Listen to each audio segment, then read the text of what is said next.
ইয়ে করো, রেসপন্স করো।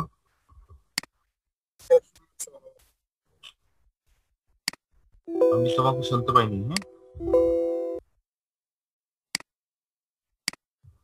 আমার ভয়েসটা শোনা যাচ্ছে ঠিকঠাক মতো? হ্যাঁ, শুনতে পাচ্ছি স্যার। জি স্যার, শোনা যাচ্ছে।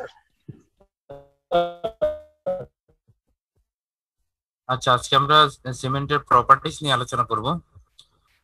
সিমেন্টের দুই ধরনের প্রপার্টিজ হয়, ফিজিক্যাল প্রপার্টিজ এবং কেমিক্যাল প্রপার্টিজ। দেখো, ফিজিক্যাল প্রপার্টিজ এর ভিতরে সাব ডিভিশনে আরো কিছু প্রপার্টিজ আছে যেগুলো আমরা ফিজিক্যালি নির্ণয় করে থাকি। ল্যাবরেটরিতে এগুলোকে বের করা যায়, হ্যাঁ, থ্রু ইনস্ট্রুমেন্ট ব্যবহার করে, অ্যাপারেটাস ব্যবহার করে, এবং তোমরা অনেকগুলো টেস্ট অলরেডি করে ফেলছো।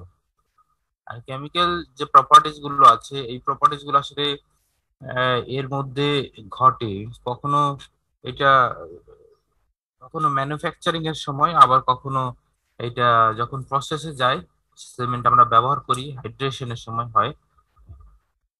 দুই ধরনের সময় হইতে পারে। ম্যানুফ্যাকচারিং এর সময় বিভিন্ন ধরনের রিয়াকশন এর মধ্যে হইতে পারে, যখন আমরা র ম্যাটেরিয়াল থেকে ক্লিনকার করি, আবার ক্লিনকার থেকে সিমেন্ট তৈরি করি, এর মধ্যে বিভিন্ন জিনিস মিলাই থাকি আমরা। এবং সিমেন্টকে যখন আমরা আমাদের প্রয়োজনীয় কাজে ব্যবহার করি, তখন এর মধ্যে পানি অ্যাড করলে বিভিন্ন রকম রিয়াকশন হয়ে থাকে। পরবর্তী রিয়াকশন গুলোকে, কেমিক্যাল রিয়াকশন গুলোকে অথবা কেমিক্যাল প্রপার্টিজ গুলোকে আমরা হাইড্রেশন বলি। হ্যাঁ, যেহেতু পানি অ্যাড করলে পানির সাথে হয়, এই জন্য আমরা ওটাকে হাইড্রেশন বলি।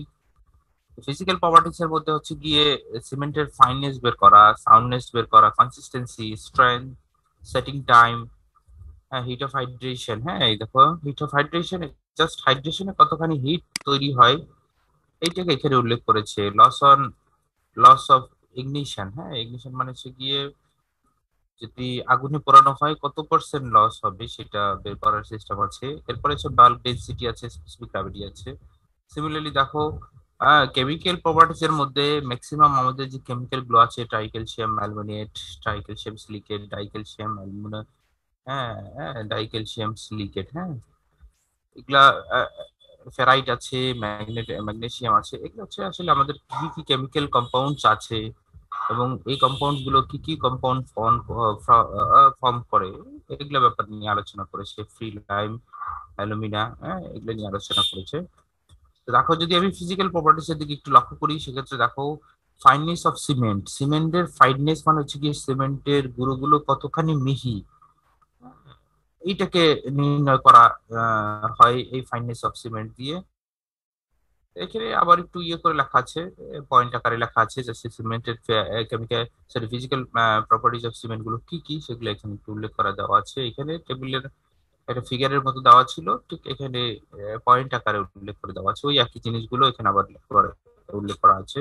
দেখো, ফাইননেস, আসলে ফাইননেস হচ্ছে সিমেন্ট পার্টিকেলের সাইজ। এটা কত ফাইন, এটাকে বের করার, কত ফাইন বা বাংলা যদি বলি মিহি, এটাকে বের করার, এটা যদি আমরা বের করতে পারি, এটাকে আমরা ফাইননেস অফ সিমেন্ট বলবো। তো সেক্ষেত্রে দেখো, নিচে কিছু অ্যাপারেটাস দেখা যাচ্ছে, ওয়েট ব্যালেন্স, তারপরে ওয়্যার ব্রাশ, এরপরে একটা চিপ এবং একটা কর্নি দেওয়া আছে। দেখো, তো আসলে এইটা দিয়ে আমরা ওয়েট প্রসেসে চাইলে ইয়ে বের করে নিতে পারি, হ্যাঁ, ফাইননেস অফ সিমেন্ট বের করতে পারি। যে আমরা কিছু পরিমাণ সিমেন্ট নিব, নেয়ার পরে তো এই ইয়ে দিয়ে নিয়ে, কর্নি দিয়ে নিয়ে মাপবো। মাপার পরে এই চিপের মধ্যে দিব, দিয়ে এই ওয়্যার ব্রাশ দিয়ে আমরা এই সিমেন্ট গুলোকে নাড়াচাড়া করবো। নাড়াচাড়া করলে এই চিপ দিয়ে পড়ে যাবে। সে হইতে পারে চিপ দিয়ে পড়তেছে না, তাহলে আমরা পানি ব্যবহার করব।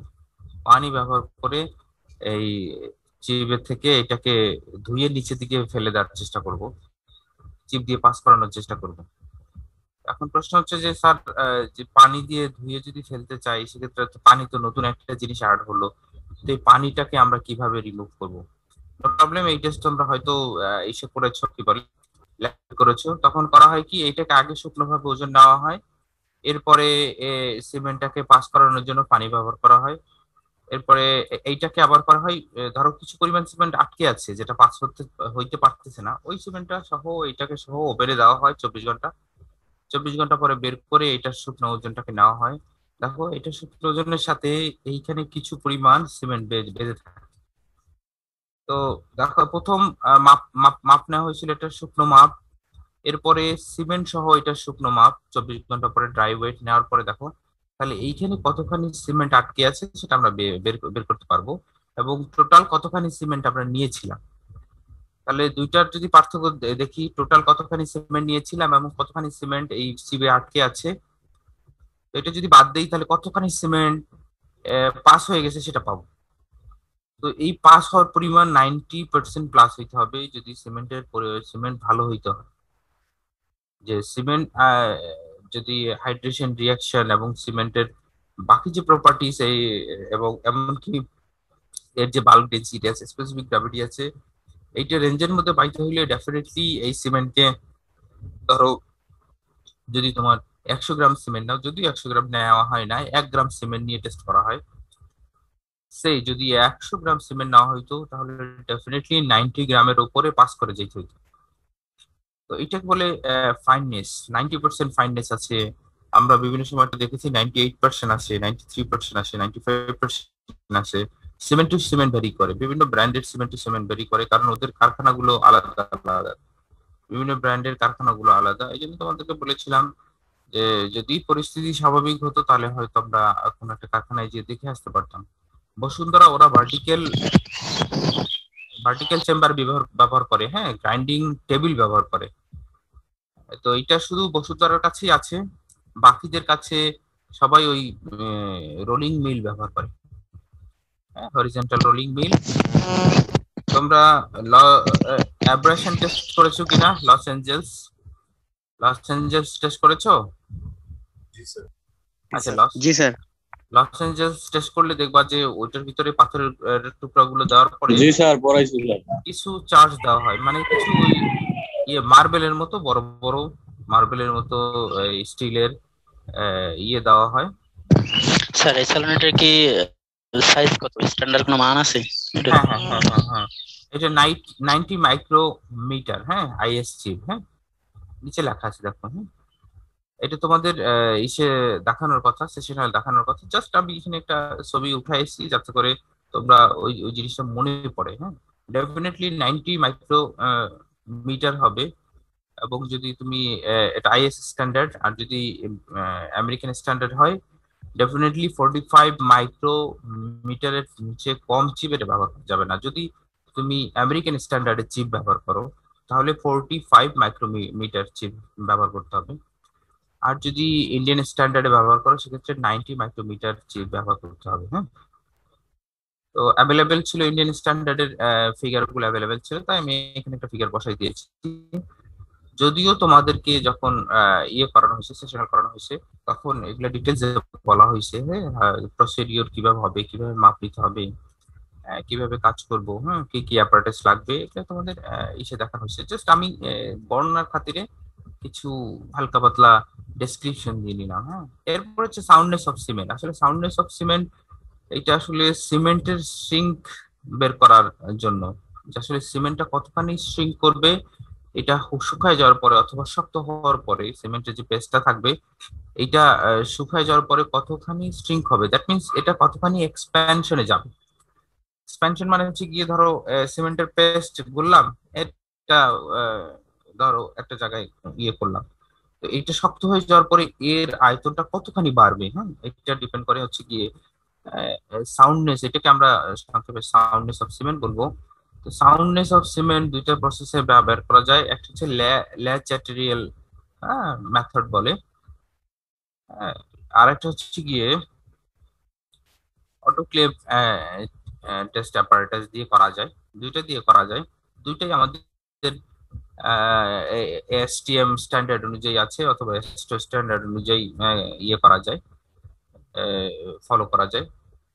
সেক্ষেত্রে যদি এই দেখো এখানে যে অ্যাপারেটাসটা দেখানো আছে এটা হচ্ছে ল্যাচাটেরিয়াল অ্যাপারেটাস। এই অ্যাপারেটাসের সাথে দেখো খুব সুন্দর করে আমি ডান দিকে একটা স্কেমেটিক ভিউ দিয়েছি। এরকম একটা পাত্র থাকে, এই পাত্রের এখানে কাটা থাকে এবং এই এর সাথে দুইটা লম্বা লাগানো থাকে, হ্যাঁ, ইন্ডিকেটর লাগানো থাকে। ওপরে একটা গ্লাস প্লেট দিব, নিচে একটা গ্লাস প্লেট দিব, গ্লাস প্লেট দিব। এর মধ্যে পেস্টটা রাখার পরে, হ্যাঁ, এর মধ্যে পেস্টটা রাখার পরে তারপরে নিচে একটা গ্লাস প্লেট দিয়ে নিব, এরপরে এর মধ্যে পেস্টটা দিব, এরপরে উপরে গ্লাস প্লেটটা দিব, দিয়ে এটাকে আমরা কিছু কিছু সময় পর্যন্ত আমরা করব, কি বলে, নর্মাল কনসিস্টেন্সি। তোমরা দেখেছো যে সিমেন্টটাকে যে পরিমাণ পানি দিলে বাইকাট অ্যাপারেটাস দিয়ে 10 মিলিমিটার প্লাঞ্জার কতখানি করবে বলো তো, পেনিট্রেট করবে যদি নর্মাল কনসিস্টেন্সি হইতে হয় সিমেন্টের? Sir 10 millimetre. 10 মিলিমিটার, হ্যাঁ, 10 মিলিমিটার পাস করতে হবে। ওই নর্মাল কনসিস্টেন্সি সিমেন্ট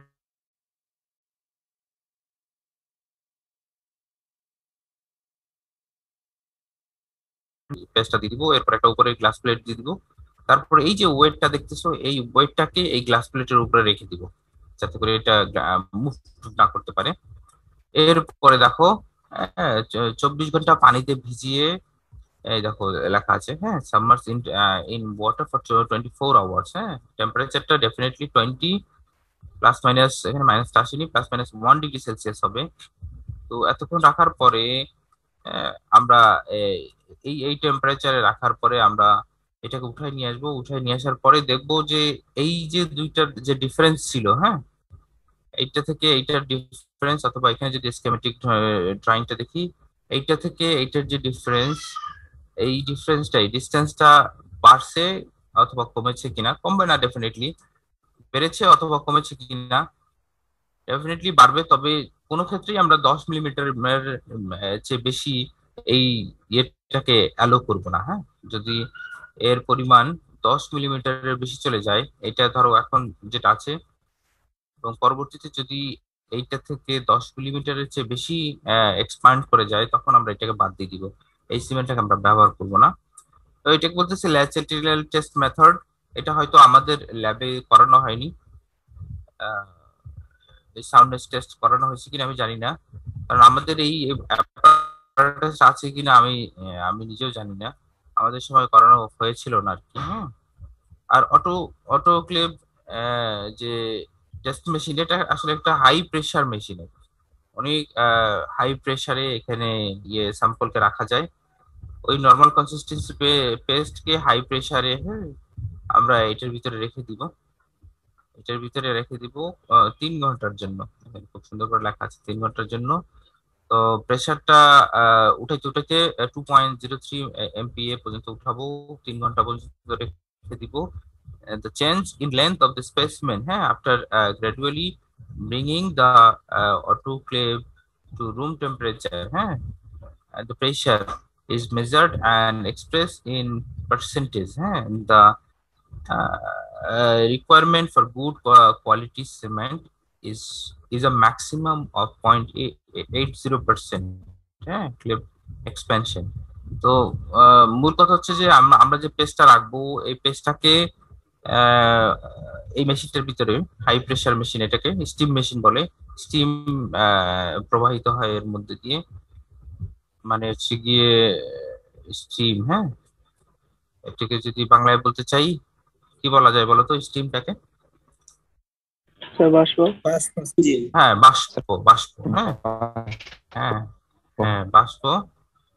তো এই এই মেশিন বাষ্প সবসময় প্রবাহিত হইতে থাকবে, এর এর মধ্যে টেম্পারেচারটাকে আমরা বাড়াইতে বাড়াইতে 2.03 MPa করব এবং 3 ঘন্টা রাখবো। এরপরে আস্তে আস্তে টেম্পারেচারটাকে কমাই নিয়ে আসবো এবং করবো, কি বলে, প্রেশারটাকেও কমাই নিয়ে আসবো, রুম টেম্পারেচার, রুম প্রেশারে নিয়ে আসবো। নিয়ে আসার পরে এটাকে বের করে নিয়ে আসবো। ধরো আগে যে লেন্থের দিয়েছি, তো এর লেন্থ যতটুকু এক্সপ্যান্ড করবে, এই এক্সপ্যান্ডের পরিমাণ 0.8%-এর বেশি হবে না, 0.8%-এর বেশি হবে না গুড কোয়ালিটি সিমেন্টের জন্য।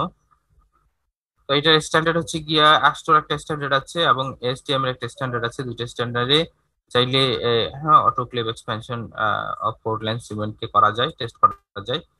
এসটিএম এর যদি কারো কাছে কোডটা থেকে থাকে তাহলে C151, এই কোডকে ফলো করে তোমরা চাইলে এই টেস্টটা করতে পারো। ওইখানে আসলে এই কোডগুলোর মানে হচ্ছে গিয়ে ওইখানে ওরা ডিটেলস বলে দিয়েছে, স্ট্যান্ডার্ড বলে দিয়েছে how to do this test. হ্যাঁ, এই অ্যাপারেটাস কিরকম হবে, এই অ্যাপারেটাস কিভাবে এর প্রপার্টিস কিরকম হবে, কিভাবে টেম্পারেচার, কিভাবে স্টিম টেম্পারেচার এবং প্রেসারকে কন্ট্রোল করা যায়, কতখানি প্রেসার দিতে হবে, স্যাম্পল কি কি প্রপার্টিস হইতে হবে স্যাম্পলকে, এগুলো সব এই টেস্টের মধ্যে লেখা থাকে।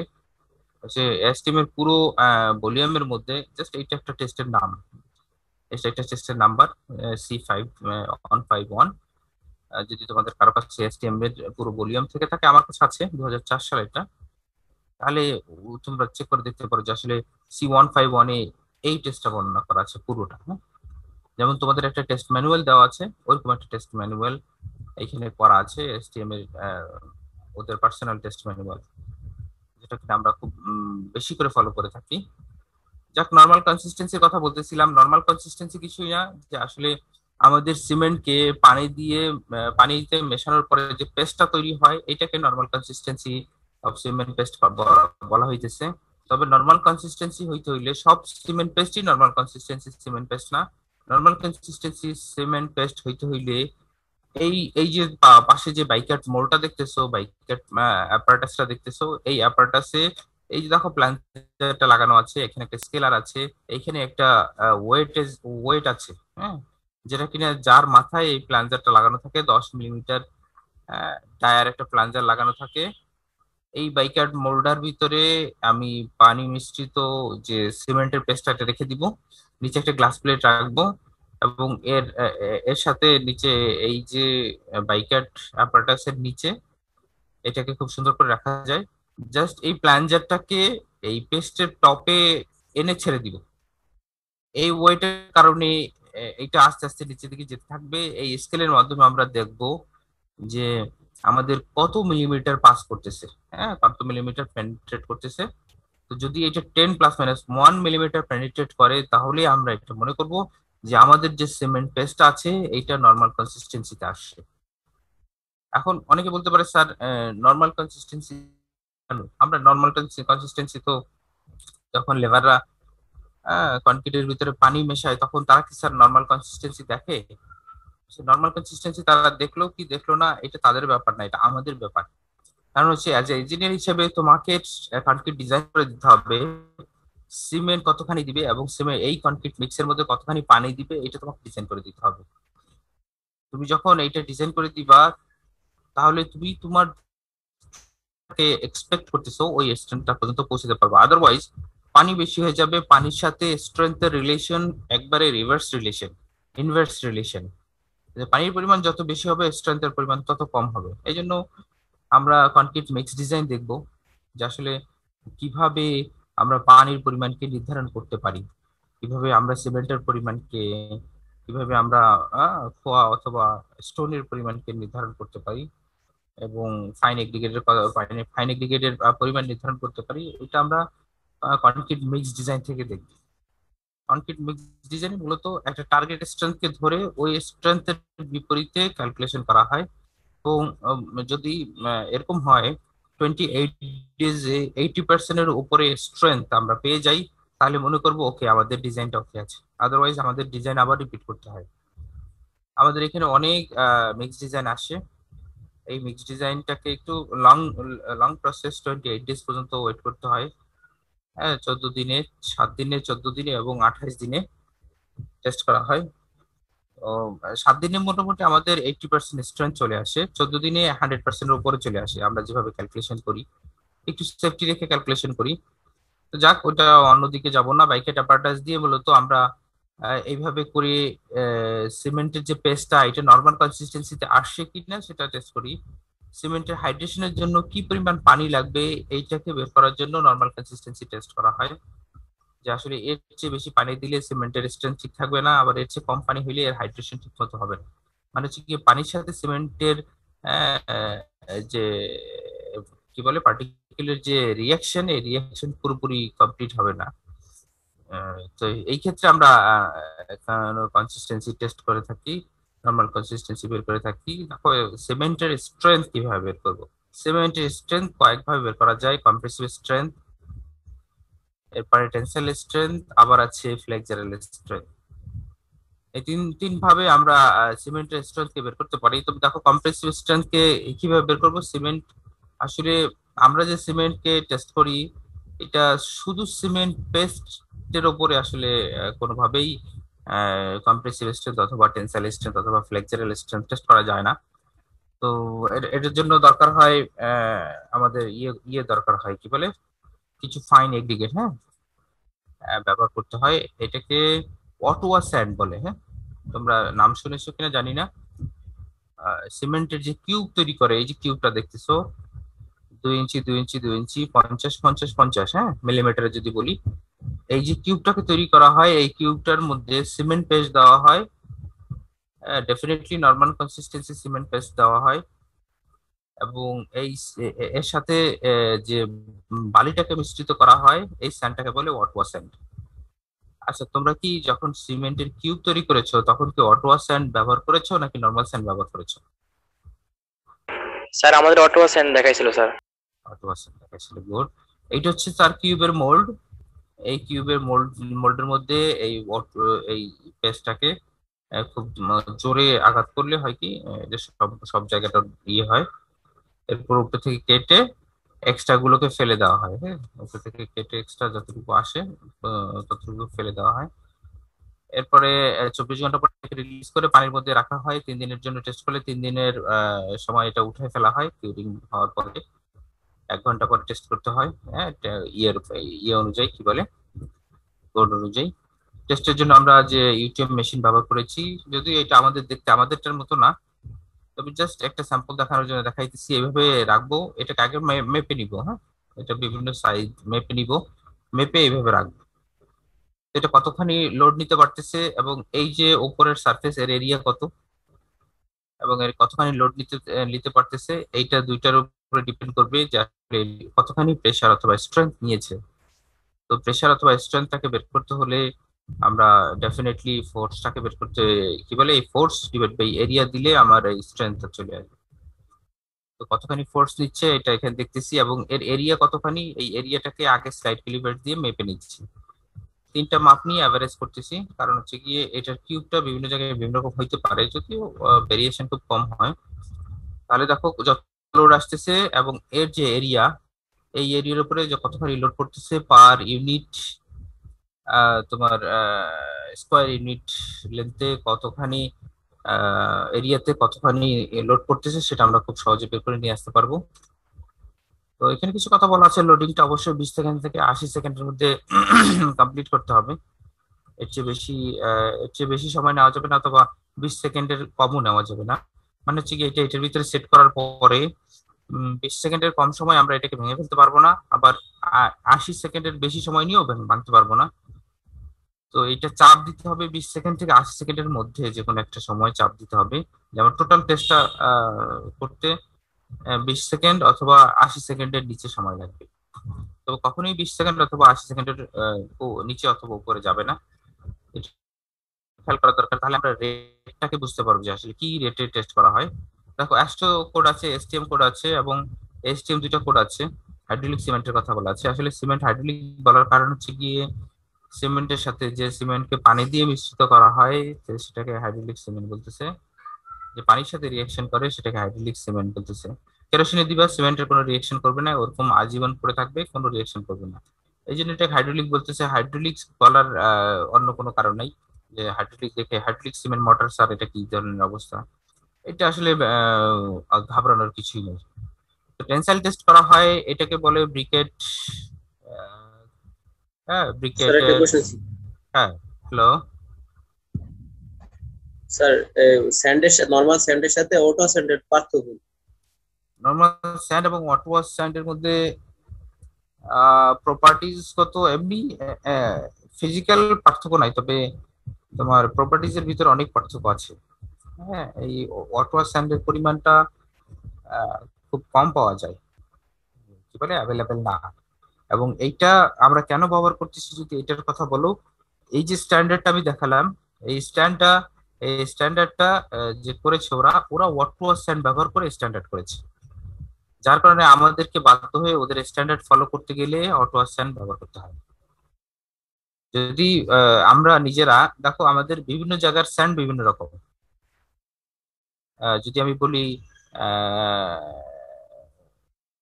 দিনাজপুরের স্যান্ডের মধ্যে প্রপার্টিজ একরকম হবে, আবার যদি বলি সিলেটের স্যান্ডের প্রপার্টিজ একরকম হবে, আবার যদি কেউ এই মানিকগঞ্জ থেকে স্যান্ড উঠায় পিট স্যান্ড, তার প্রপার্টিজ একরকম হবে। এখন আমি একটা ইউনিফর্ম প্রপার্টিজ এর স্যান্ড দরকার, আর এই ইউনিফর্ম প্রপার্টিজ এর স্যান্ড হচ্ছে অটোয়া স্যান্ড।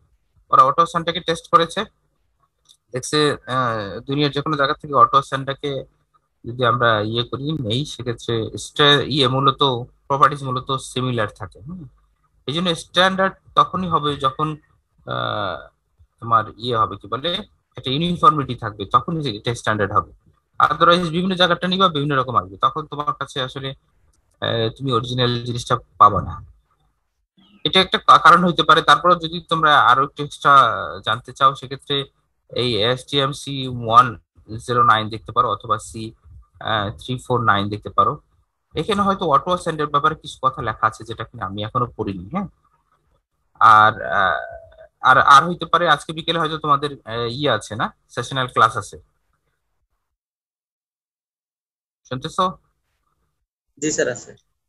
তাহলে ওইখানে একটু কোশ্চেনটা থ্রো করতে পারো যে স্যার আমরা হোয়াট ওয়াজ এন্ড কেন ব্যবহার করলাম, হয়তো আমার চেয়ে ভালো অ্যান্সার তারা দিতে পারবে। বুঝলি ব্যাপারটা? জি স্যার। আচ্ছা, টেনসাইল টেস্ট করব। এটাকে বলে টেনসাইল টেস্টের যে স্যাম্পল, এই স্যাম্পলটাকে দেখতে এরকম হয়। আসলে স্যাম্পলটা মূলত এরকম করার কারণ হচ্ছে গিয়ে স্যাম্পলের যে এই যে থ্রটের অংশটা, এই থ্রটের অংশটাকে আমরা 1 ইঞ্চির মধ্যে নিয়ে আসবো, এবং এর পুরুত্ব দেখো 1 ইঞ্চি। একটু ভালো করে খেয়াল করো, আসলে এখানে মিলিমিটারে দেওয়া আছে, তাই হয়তো বলতে স্যার বলতেছেন 1 ইঞ্চি, অথচ এখানে দেখানো আছে 25.4। আসলে 25.4 মিলিমিটার মানেই তো 1 ইঞ্চি নাকি? তো এর থিকনেস যদি 1 ইঞ্চি হয়, আর এইখানে এর উইথও 1 ইঞ্চি, তাহলে দেখো যদি এখানে ধরে এবং এখানে ধরে টান দেই, তাহলে অনেক সম্ভাবনা যে সেকশনটা ছোট ওই সেকশনে ছিঁড়ে যাওয়া, কারণ এই সেকশনের স্ট্রেংথ কম, ছিঁড়ে যাবে। তো এরকম একটা স্যাম্পল তৈরি করা হয়, এটাকে ব্রিকেট বলে, ব্রিকেট স্যাম্পল বলে। ব্রিকেট স্যাম্পল দিয়ে আমরা টেনসাইল টেস্ট করি। এর স্পেসিফিকেশন এখানে দেওয়া আছে, কি কি কি কিরকম ডাইমেনশন হবে, এবং এখানে একটা মোল্ড দেখানো আছে, এই মোল্ডের মধ্যে এটাকে কাস্টিং করা হয়। ওই নর্মাল কনসিস্টেন্সি পেস্টটা দিয়ে এখানে কাস্টিং করা হয়। তারপরে করা হয় এই মেশিনে, দেখো একটু, আমি জানি না তোমরা স্পষ্ট দেখতেছো কিনা, এই মেশিনে এখানে একটা ক্ল্যাম্প আছে যেটাকে কিনা এটাকে খুব সুন্দর করে আটকানো যায় এখান থেকে এই পর্যন্ত, আবার এখান থেকে এই পর্যন্ত আটকানো যায়। আটকে এখানে যখন আমি ওজন বাড়াইতে থাকবো নিউটনে, হ্যাঁ এই মেশিনটা আমাদের আছে ল্যাবে, দেখছো কিনা জানি না, নিউটনে যখন আমরা লোড বাড়াইতে থাকবো, এইটা আহ একটা সময় হঠাৎ করে ছিঁড়ে যাবে। তো এটার যে ছেঁড়ার পরিমাণ, টেনশনের যে লোডের পরিমাণ অথবা টেনশনের যে স্ট্রেংথের পরিমাণ, কম্প্রেসিভ স্ট্রেংথের সাথে যদি আমি রিলেশন দেখি, ডেফিনেটলি 10%-এর কম হবে না, 10%-এর বেশি হবে। এখন আমি জানি না তোমরা কম্প্রেসিভ স্ট্রেংথ এবং টেনসাইল স্ট্রেংথের মধ্যে কোনো সম্পর্ক ডেভেলপ করেছো কিনা, কিন্তু যখনই আমরা কম্প্রেসিভ স্ট্রেংথে যাব এবং টেনসাইল স্ট্রেংথে যাব, তখন এইটা একটা থাম রুল যে আসলে আমাদের যে টেনসাইল স্ট্রেংথটা, এটা কম্প্রেসিভ স্ট্রেংথের 10%-এর কখনোই কম হবে না, হ্যাঁ বেশি হবে, যদি আমাদের সিমেন্টের কোয়ালিটি ভালো থাকে আর কি। এখানে চলে আসো, ফ্লেক্সারাল টেস্ট কিভাবে করে। ফ্লেক্সারাল টেস্ট হচ্ছে গিয়ে দেখো, ফ্লেক্সার টেস্টের একটা ডেফিনেশন অথবা বর্ণনা এখানে দেওয়া আছে।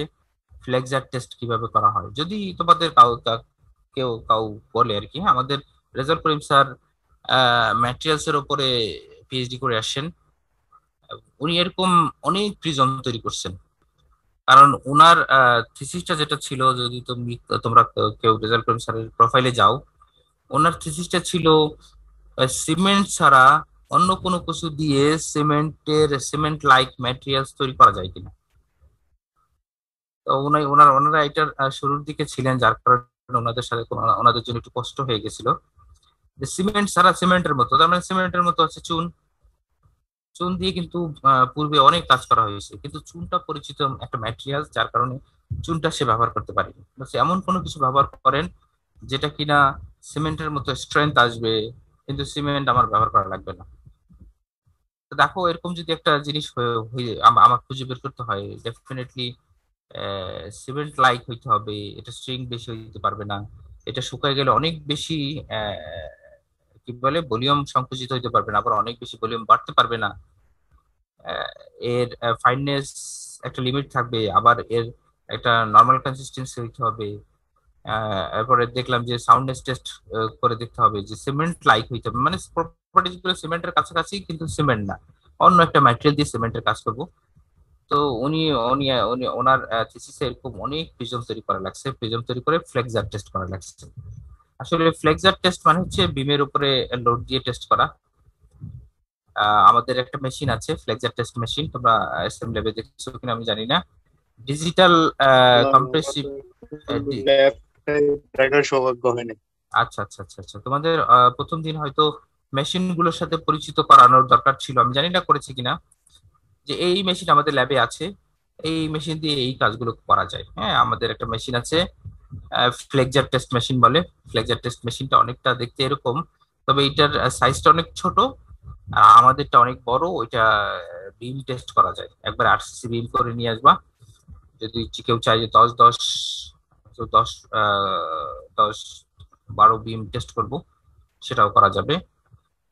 তবে একবারে 10 20 অথবা 12 20 কি বলে বিম টেস্ট করা যাবে না, কারণ আমাদের মেশিনটা আবার অত বড় না। এটা অনেক ছোট একটা মেশিন, এটা জাস্ট সিমেন্টের প্রিজমকে টেস্ট করার জন্য। এটা একটা স্যাম্পল মেশিন আমি দেখাইছি, এটা আমাদের ইসে নাই আর কি, জাস্ট দেখানোর জন্য যে আমি কিভাবে টেস্ট করব। হ্যাঁ, এসটিএম, এটা ফ্লেক্সার টেস্টের একটা স্ট্যান্ডার্ড আছে, এসটিএমসি 348। এই স্ট্যান্ডার্ড অনুযায়ী এটাকে, এই প্রিজমটাকে তৈরি করতে হবে। এই প্রিজমটা ডাইমেনশন দেওয়া আছে, প্রিজমটার ডাইমেনশন এখানে খুব সুন্দর করে দেওয়া আছে, এবং কিভাবে লোডিং দেওয়া হবে, কোথায় লোড দেবো, এটাকে 1 পয়েন্ট লোডিং বলে। হ্যাঁ, 1 পয়েন্ট লোডিং মানে একটা পয়েন্টে লোডিং হবে, দুইটা রিয়েকশন হবে। সিমিলারলি যদি 2 পয়েন্ট লোডিং হয়, তাহলে দুইটা পয়েন্টে লোডিং হবে, দুইটা রিয়েকশন হবে। রিয়েকশন দুইটাই হবে, এটা স্বাভাবিক, রিয়েকশন নিয়ে কথা বলার দরকার নেই। তবে লোড যদি একটা হয় তাহলে 1 পয়েন্ট লোডিং হবে, এবং লোড যদি দুটো হয় তাহলে 2 পয়েন্ট লোডিং হবে। সাধারণত আমরা এই এই কোড অনুযায়ী 1 পয়েন্ট লোডিং ব্যবহার করি। কিন্তু যদি আমাদের বড় কোনো আরসিসি বিম টেস্ট করতে হয়, সেক্ষেত্রে আমরা 2 পয়েন্ট লোডিং অনেক সময় ব্যবহার করি, আমাদের রিকোয়ারমেন্টস অনুযায়ী, আমাদের থিসিসের রিকোয়ারমেন্টস অনুযায়ী, যে হ্যাঁ আমার এখন কি স্ট্রেংথটা দরকার আছে, ওইটার উপরে ডিপেন্ড করে আমরা ইয়ে করে থাকি, 1 পয়েন্ট 2 পয়েন্ট 3 পয়েন্ট লোডিং করে থাকি। হ্যাঁ, সেক্ষেত্রে এখানে 1 পয়েন্ট লোডিং ব্যবহার করেছে। এই যে প্রিজমের সাইজটা দেওয়া আছে দেখো এখানে 40 40, এবং লম্বা হবে হচ্ছে গিয়ে 160 মিলিমিটার, পাশে হবে 40 40। হ্যাঁ, ক্রস সেকশন হবে 40 40, এবং লম্বায় 160 মিলিমিটার লম্বা হবে। এই দেখো 160 মিলিমিটার লম্বা আছে, 130 30 160, এটা হচ্ছে 40 40 সাইজ। এর উপরে লোড দিব ওই আগের মতোই কথা। এটা যে লোডে ভাঙতেছে, যেখান দিয়ে এটা ইয়ে হবে, ফেলিউর হবে, এই যে দেখো ফেলিউরের অংশটা এখানে দেখানো আছে। এর স্ট্রেংথ কখনোই কম্প্রেসিভ স্ট্রেংথের 10% কম হবে না।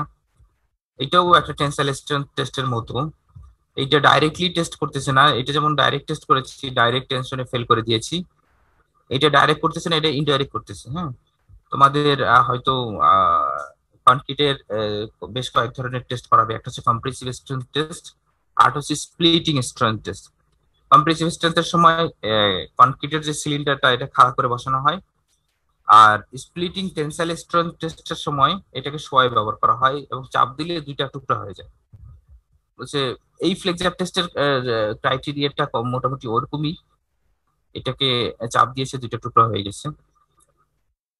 তো সেক্ষেত্রে তোমাদের হয়তো স্যারের সাথে আমি কথা বললাম, আজকে হয়তো স্প্লিটিং টেনসাইল স্ট্রেংথ টেস্টটা দেখাবেন কনক্রিট সিলিন্ডারের। হ্যাঁ, ওইখানে কনক্রিটের সিলিন্ডারটাকে কি করে ইয়ে করে বসানো হবে, শোয়ায় বসায় দিয়ে দেওয়া হবে, এবং ইয়ে মেশিন দিয়ে, ইউটিউব মেশিন দিয়ে চাপ দিলে কনক্রিটের সিলিন্ডারটা দুটো টুকরা হয়ে যায়। তো কত লোডে দুইটা টুকরা হয়ে যাচ্ছে, ওই ওই লোডটাকে এই যে পরিমাণ এরিয়ার মধ্যে কাজ করতেছে, এটা দিয়ে চাইলে স্প্লিটিং টেনসাইল স্ট্রেংথ বের করে নিয়ে আসা যায়। হ্যাঁ, তো যাক, সমস্যা নেই। তোমরা সেটিং টাইম দেখেছো, সেটিং টাইম দুই ধরনের হয়, initial setting time, final setting time. Initial setting time সাধারণত 30 থেকে 45 মিনিটের মধ্যে হয়ে যায়, এবং ফাইনাল সেটিং টাইম এটা হচ্ছে গিয়ে তোমার কি বলে 10 ঘন্টার কম সময় হয়, আমরা সাধারণত আমাদের ল্যাবে যদি পিসিসি সিমেন্ট টেস্ট করি, পিসিসি আছে, ওপিসি আছে। ওপিসি সিমেন্টের ফাইনাল সেটিং টাইম একটু কাছে, 2 ঘন্টা, 2.5 ঘন্টা অথবা 3 ঘন্টার মধ্যে হয়ে যায়। আর পিপিসি অথবা পিসিসি সিমেন্ট যেগুলো আছে, পোর্টল্যান্ড পোজোল্যানিক সিমেন্ট আছে, আবার পোর্টল্যান্ড কম্পোজিট সিমেন্ট আছে। পিসিসি কম্পোজিট সিমেন্ট, আর একটা আছে পিপিসি পোর্টল্যান্ড পোজোল্যানিক সিমেন্ট। হ্যাঁ, পোজোল্যান্ড সিমেন্ট, এটা এই দুইটার ক্ষেত্রেই ওইটা প্রায় 5 ঘন্টার উপরে চলে যায়। ফাইনাল সেটিং মানে হচ্ছে গিয়ে তোমার এই সিমেন্টের সাথে পানির যে হাইড্রেশন রিয়াকশন হবে, এইটা রিয়াকশন হয়ে সিমেন্টটা ফাইনালি সেট আর কি হার্ডেন লেভেলে চলে যাবে। আর ইনিশিয়াল সেটিং টাইম হচ্ছে গিয়ে এই রিয়াকশন গুলো শুরু হয়ে এমন একটা স্টেটে যাবে যখন থেকে ইনিশিয়ালি এই সেটিংটা শুরু হইতে থাকবে। তবে এই ফাইনাল সেটিং এর যে সময়টা, এই সময়ের পরে আর আমরা ডেফিনেটলি সিমেন্টের পেস্ট নিয়ে অথবা কনক্রিটের পেস্ট নিয়ে আর কোনো কাজ করতে পারবো না। সাধারণত আমাদের বাংলাদেশ দেখা যায় যখন লেবাররা কাজ করে, এরা করে কি, সকালবেলা যে মোটরটা বানায় এই মোটরটা একবারে দুপুরের পরে এমনকি সন্ধ্যার পরেও ব্যবহার করে। এটা আসলে স্ট্রেংথের উপরে অনেক বড় ধরনের হ্যাম্পার করে। বারবার পানি দেয়, বারবার পানি দিয়ে ওরা মোটরটাকে ভেজা রাখার চেষ্টা করে।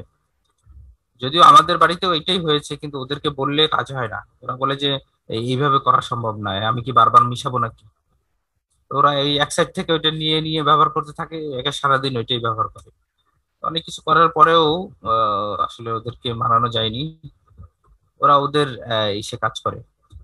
আচ্ছা, হিট অফ হাইড্রেশন মানে হাইড্রেশনের সময় কি ধরনের হিট তৈরি হবে, কতখানি হিট তৈরি হইতে পারে, এটার জন্য একটা কোড আছে। এটা বেশি দরকার নেই, আমরা জাস্ট এই টেস্টটা করা হয় অথবা এই এরপর টেস্ট কি বলে প্রপার্টিজ আছে, এই জন্য এটা ওঠানো হয়েছে। এবং লস অফ ইগনিশন মানে হচ্ছে কি, এটা যদি আগুনে পোড়ানো হয়, টেম্পারেচারটা দেওয়া আছে দেখো, এত ডিগ্রি সেলসিয়াসে আগুনে পোড়ানো হয়, তাহলে এর কতখানি লস হবে।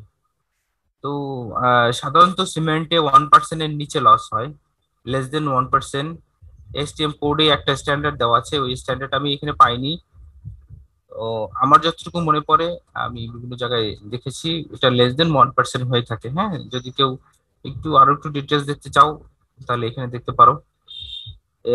আগুনে পোড়ানোর পরে, এত ডিগ্রি সেলসিয়াস টেম্পারেচারে আগুনে পোড়ানোর পরে এটা ডেফিনেটলি 1% এর কম পরিমাণ লস হবে। হ্যাঁ, মানে লস অন ইগনিশনে এরকম হয় যে যে জিনিসটা তুমি পোড়াচ্ছ, পোড়ানোর আগে একটা ওজন নিতে হয়, পোড়ানোর পরে যে ছাইটা হয়ে যায় এই ছাইটার ওজন নিতে হয়। তো দুইটা ওজনের পার্থক্য হচ্ছে কি কতখানি এটা একবারে পুরে নিঃস্ব হয়ে গেছে আর কি, মানে এটার আর কোনো অস্তিত্ব নাই। তো ওই অংশটাকে বলে ignition, loss on ignition, loss of ignition. তো ওই অংশের পরিমাণ, হ্যাঁ, পুরে একবারে নিঃশেষ হয়ে যাবে, যেটা ওয়েটেজও আর আসবে না। তো ওই পরিমাণটা ডেফিনেটলি 1% এর নিচে হবে। পোর্টল্যান্ড সিমেন্টে 0.7 হয় সাধারণত, হ্যাঁ 0.7 হয়, 1% এর বেশি যায় না। বাল্ক ডেন্সিটি টেস্টের ব্যাপারে এটা হয়তো তোমাদের স্পেসিফিক গ্রাভিটি করাইছে কিংবা বাল্ক ডেন্সিটি করাইছে আমি জানি না। তোমাদের ল্যাবে কোনটা করানো হয়েছে বলো তো সিমেন্টের ক্ষেত্রে?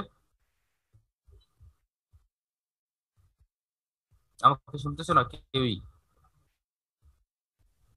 ক্যালকুলেশন করা হয়েছে। আচ্ছা আচ্ছা আচ্ছা, বাল্ক ডেন্সিটি করাইছে, স্পেসিফিক গ্র্যাভিটি করারনি। না, ওটাও তো করানো হয়েছে। আচ্ছা, হ্যাঁ, আচ্ছা আচ্ছা আচ্ছা আচ্ছা। তোমরা যে সেগমেন্টের স্পেসিফিক গ্র্যাভিটি বের করেছো, স্পেসিফিক গ্র্যাভিটি কত পেয়েছো?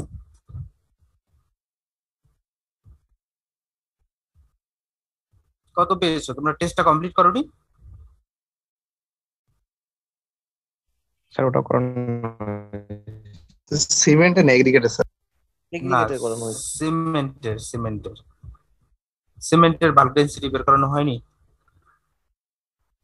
না স্যার, আমাদের এগ্রিগেটে করানো হয়েছিল স্যার। এটা তো তোমাদের এই যে যখন ইয়ে করবা, কি বলে, থিসিস করবা, তখন তো যারা স্ট্রাকচারে থিসিস করবা এবং ম্যাটেরিয়ালসে থিসিস করবা, প্রত্যেকের এই বাল্ক ডেন্সিটি বের করতে হবে।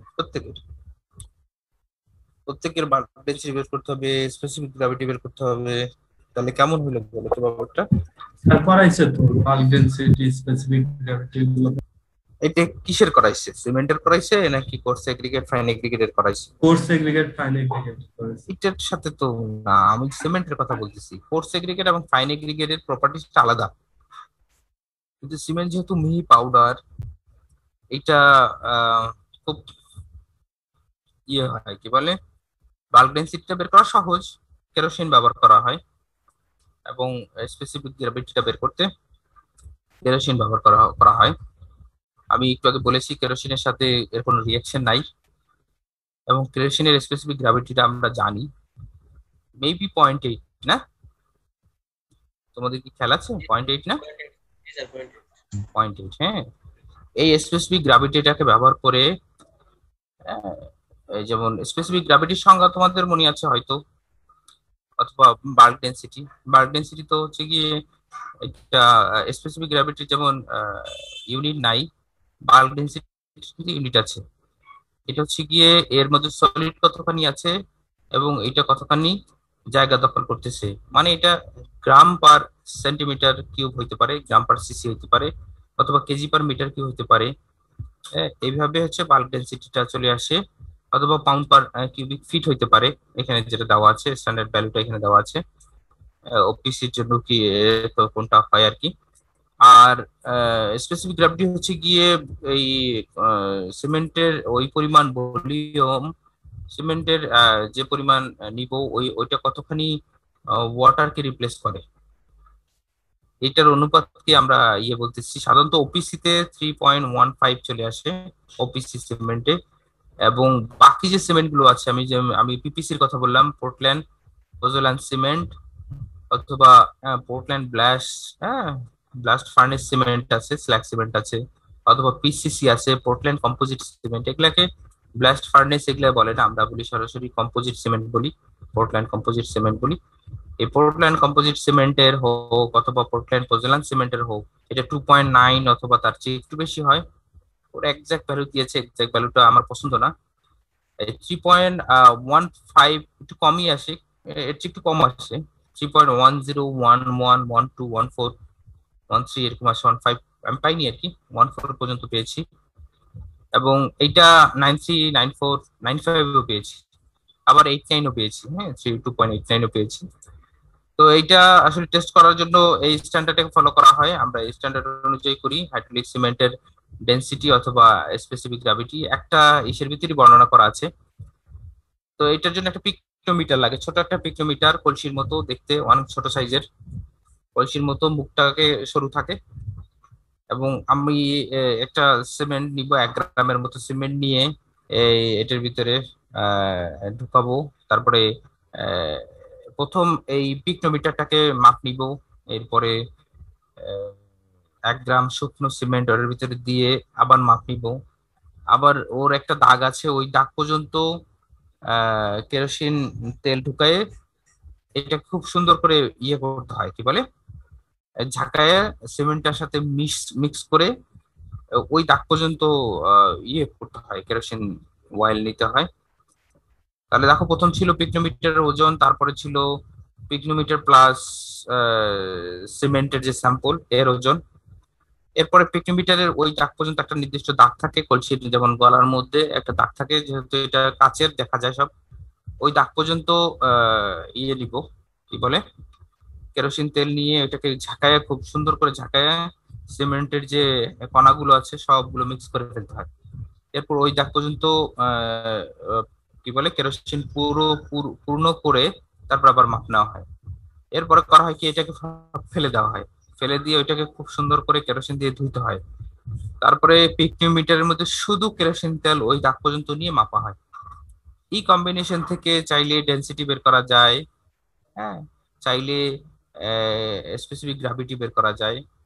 তো তোমাদের যেহেতু দেখানো হয়নি, আমি যদি আরো বেশি কিছু বলি তাহলে তোমরা হয়তো প্যাচ লেগে যাবে যে স্যার এটা তো আমি দেখি নাই।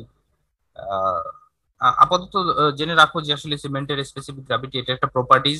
ওপিসির জন্য, পোর্টল্যান্ড সিমেন্টের জন্য সংক্ষেপে ওরা পোর্টল্যান্ড সিমেন্ট বলে, আমরা বলি অর্ডিনারি পোর্টল্যান্ড সিমেন্ট, অথবা পোর্টল্যান্ড সিমেন্ট যেটাই বলো, নো প্রবলেম। এটার জন্য স্পেসিফিক গ্র্যাভিটি 3.15 হয়, এবং পিসিসি অথবা ওপিসি সরি পিপিসি যেটাই বলি এটা 2.90 এর মতো হয়। এই স্ট্যান্ডার্ডটাকে ফলো করা হয়। আর নিচে কেমিক্যাল প্রপার্টিজ গুলোকে বলে দেওয়া আছে। ট্রাইক্যালসিয়াম সিলিকেট কখন কিভাবে রিঅ্যাকশন করে, কার সাথে, এবং কোন টাইপের সিমেন্টের মধ্যে কি পরিমাণ থাকে সেগুলো এখানে বলা আছে। ট্রাইক্যালসিয়াম অ্যালুমিনেট, ট্রাইক্যালসিয়াম সিলিকেট, হ্যাঁ, এবং এইভাবে করে আয়রন আয়রন অক্সাইড, হ্যাঁ, iron oxide, magnesium oxide, alkali, হ্যাঁ, ফ্রি লাইমটাকে করা যায় না, করা হয় না, অ্যালাউ করা হয় না। ফ্রি লাইম সিমেন্টের মধ্যে বেশ ক্ষতির একটা উপাদান।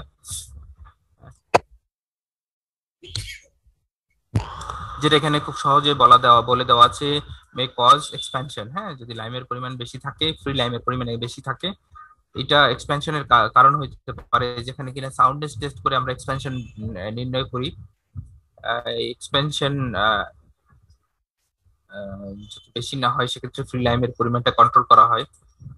এরপরে সিলিকা ফিউম আছে। সিলিকা ফিউম সাধারণত স্পেশাল টাইপ অফ ইসে দেওয়া হয়, কি বলে, সিমেন্টের মধ্যে দেওয়া হয়, অ্যালুমিনিয়া। এগুলো তোমরা একটু দেখে নিবা, এগুলা রিঅ্যাকশন কি বলে, কেমিস্ট্রির পড়াশোনা তোমরা কেমিস্ট্রিতে দেখে আসছো, অথবা কেমিস্ট্রিতে হয়তো সিমেন্ট কেমিস্ট্রি পড়াচ্ছে। ওকে, এগুলার কার্যকারিতা সম্বন্ধে তোমাদেরকে হয়তো সিমেন্ট কেমিস্ট্রির মধ্যে দেখানো আছে। সিমেন্টের মধ্যে কি কি রিঅ্যাকশন হয়, রিঅ্যাকশন যখন সিমেন্ট তৈরি করা হয় তখন রিঅ্যাকশন আছে, আবার হাইড্রেশনের সময় রিঅ্যাকশন আছে।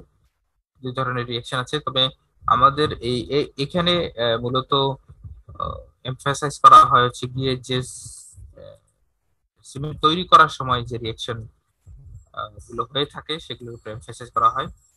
কিন্তু তোমার ইসে কি বলে, কেমিস্ট্রির মধ্যে যে প্রপার্টিজ গুলো দেখানো হয় সেটা হচ্ছে কি সিমেন্ট এবং পানির মধ্যে কি রিঅ্যাকশন হচ্ছে, হ্যাঁ, হাইড্রোলিক রিঅ্যাকশন গুলো দেখানো হয়। হাইড্রেশনের সময় যে রিঅ্যাকশন গুলো হয় সেই রিঅ্যাকশন গুলোকে দেখানো হয় সাধারণত। তো আমরা এরপরে যে সেটা দেখবো, স্লাইডটা দেখবো, সেই স্লাইডে হয়তো আমরা দেখবো, কি বলে, সিমেন্টের রিঅ্যাকশন হচ্ছে গিয়ে যখন ম্যানুফ্যাকচারিং এর সময় এর মধ্যে কি কি রিঅ্যাকশন হয়। যেমন আমরা কি বলে, খনি থেকে র ম্যাটেরিয়ালস গুলো নিয়ে আসি, এই র ম্যাটেরিয়ালস গুলো গ্রাইন্ডিং হয়, আবার মিক্স হয়ে এর মধ্যে আবার ওয়েট প্রসেসে পানি অ্যাড হয়ে এটা আবার এই ক্লিনের মধ্যে ঢোকে, চুল্লির মধ্যে ঢোকে। চুল্লির একদিক থেকে অন্যদিকে বের হয়, একদিক থেকে পেস্ট ঢোকে, অন্যদিকে দেখবা যে ক্লিনকার ছোট ছোট মার্বেলের মতো বের হয়ে আসতেছে। সাধারণত বাংলাদেশে এই ক্লিনকার একটা কোম্পানি তৈরি করে, সেটা হচ্ছে লাফার্জ সিমেন্ট। আর বাকিরা সবাই ক্লিনকার আমদানি করে, মানে জাহাজে করে ক্লিনকার নিয়ে আসছে। এই ক্লিনকারটাকে করে, কি বলে, গুঁড়ো করে, গ্রাইন্ডিং করে, তারপরে সিমেন্ট এর মধ্যে জিপসাম মিলিয়ে দিয়ে সিমেন্ট বানায় ফেলে।